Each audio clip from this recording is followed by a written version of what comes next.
Hey all, welcome to my world. I'm just jumping in today just to talk a little bit about, it's really totally off the top of my head, a little about empowering women and how you can make it on your own and not to put up with an abusive relationship and to bring some light to what is abusive. So, long time ago, I was 15 when I first started dating my first boyfriend, who eventually became my husband and father to my two wonderful kids.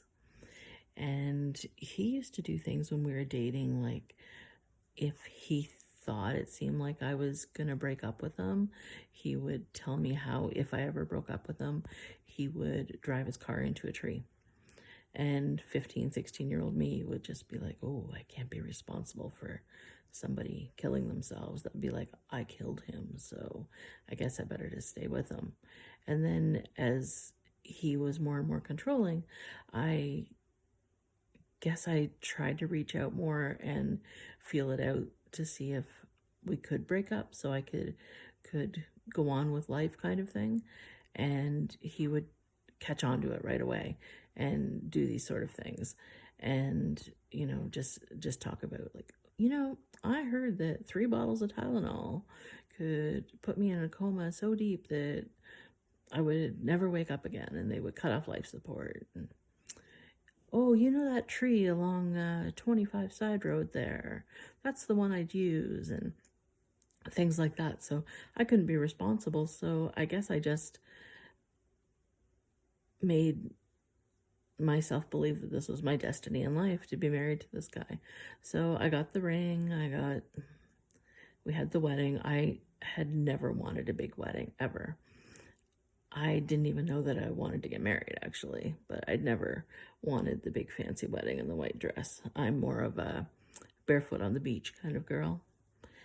A couple of people standing up with you that you just met the night before, kind of thing. That would be my ideal.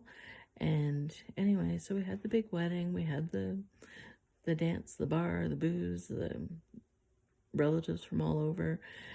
I remember my cousin saying on my wedding day, she was my maid of honor, because really I had to have relatives because I had no friends left, because he really had limited my life so much. And so the day of my wedding, my cousin had said, I've never seen such a calm bride. How can you be so calm? And I said, oh, I don't know. Meanwhile, I was just like, this is not happening. I am running away. Somehow I'm going to find a loophole and I'm going to get out of here. I am running away. And back in that day, you got your pay by a check. You took it to the bank and you deposited it, and banks weren't open on Saturdays. So I got my pay as I left work on Friday, and I usually just went and deposited it Friday night, but it was a little bit busy and with getting married that weekend, so I didn't actually have any money. If it had been like nowadays where you can deposit automatically and you can deposit from your phone and those sort of things, I would have had the money and I would have been gone. I totally would have been gone. I would have had my little truck on the road, and I'd have been, you didn't even need a passport back then, so I would have been in the States. And my total plan was to go see Niagara Falls on the other side. And I always wanted to be in Rhode Island. That just seemed like the place to go. And I thought, well, I'm just going to go there, or Martha's Vineyard or something, and I'm just going to start life over. I'll tell my family where I am in a couple of years, but I'll be established and maybe running my own craft shop by then or something.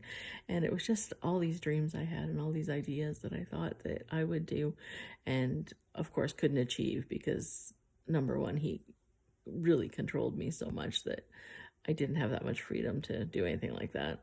I even went and filled my truck up with gas and thought, oh, I'm gonna do it, I'm gonna do it. But I couldn't figure out how to get the money to even live till I could get some more money. So ultimately, I just kept going like I was in a fog all day. The girls went and got their hair done at the hairdressers. I went to a different hairdresser's because all the time I planned on running away. Anyways, fast forward to later that day, and here I am standing at the front of the church. My dad walked me down the aisle, and when my maid of honor handed me his ring, I dropped it, and it rolled around and around on the church floor on a grate that was, the pieces were like, the openings were big enough for the ring to go down, but they didn't. It landed right on a cross grate, and I picked up the ring and I put it on his finger, and I took the other ring on my finger, and we got married. It was a horrible day. It was not a good day. We didn't even sleep in the same bed that night because he was so full of himself that his brother was there, and he'd wanted his brother to be there because it's how it should be. And his brother's girlfriend had a miscarriage that night, and she was at our house, and the ambulance attendants came in with their boots on, of course, and our house was just newly built, so it was muddy, and they got mud in the house, and we had family coming that was visiting from the States and Alberta and Holland. They were coming the next day, and they would see our house, and I just wanted to leave after the wedding and go on a honeymoon, but no, we had to have family there and stuff, and so he was mad because that had happened, and I had my fancy lingerie on and slept in my bed all by myself, in my own bed, didn't even go away for the night. And he slept, I don't know, spare room or the couch, I don't even know. And so the next day, you know, we had family there and stuff, and all of his family was at our house, and they were having coffee out on the deck, and the deck broke. Like, these people fell like 5 feet to the ground. And then he was mad because the deck broke, and these people would think that he's an idiot. And so that sort of overshadowed everything.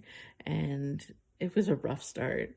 But whenever the allotted time had passed and he decided it was time to have children, I got pregnant the first try, and I had my son, and he wanted the kids 2.5 years apart. So I did all the math, and 2.5 years later and 2 days, I was due with our daughter, but she was late, and she ended up being 10 days late.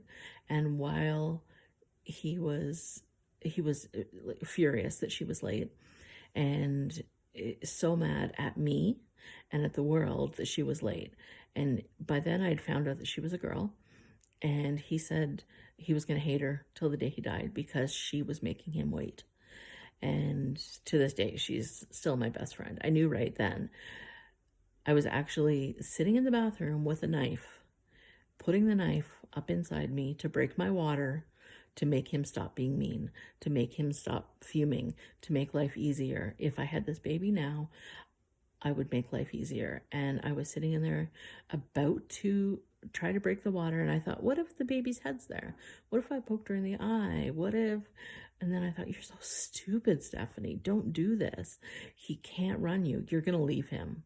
You have to leave him. You have to get the courage, because you can't live your own life like this. And it took me 6 years, 7 years, something like that. By the time my daughter was 8, we were fully out. Anyways, one thing after another, you know, finally she was born, and it was all fine. And he always took a lot of sick days from work. And then he decided at one time that he was going to fake a bad back and be off work. And he totally was in control of everything. And he would not look after the kids. So I always paid more than half my paycheck to the babysitter. And even though he was home with a bad back, the kids still had to go to a sitter. And they had to go to a sitter after school and before school. And he would not take the place of a father. He always said, I'm not a babysitter. I'm not a babysitter. But he wouldn't be a father. That's what that is. Fathers look after their own kids. Anyways, finally, he ended up, after pretending to have a bad back, they gave him a package from work. And he decided we wanted to run our own business, which I never wanted to do. Not in that, like, I want to do a craft thing, and I've always done craft things, but we bought a store. We spent $500,000. We were way in debt, and he wanted to run his own business. And every day, you know, we worked together, and every day after lunch, he had to have a nap, and he would nap for about 3 hours while I ran everything on my own. And so here I was running our house, keeping the business going, looking after the kids on my own, basically being Superwoman.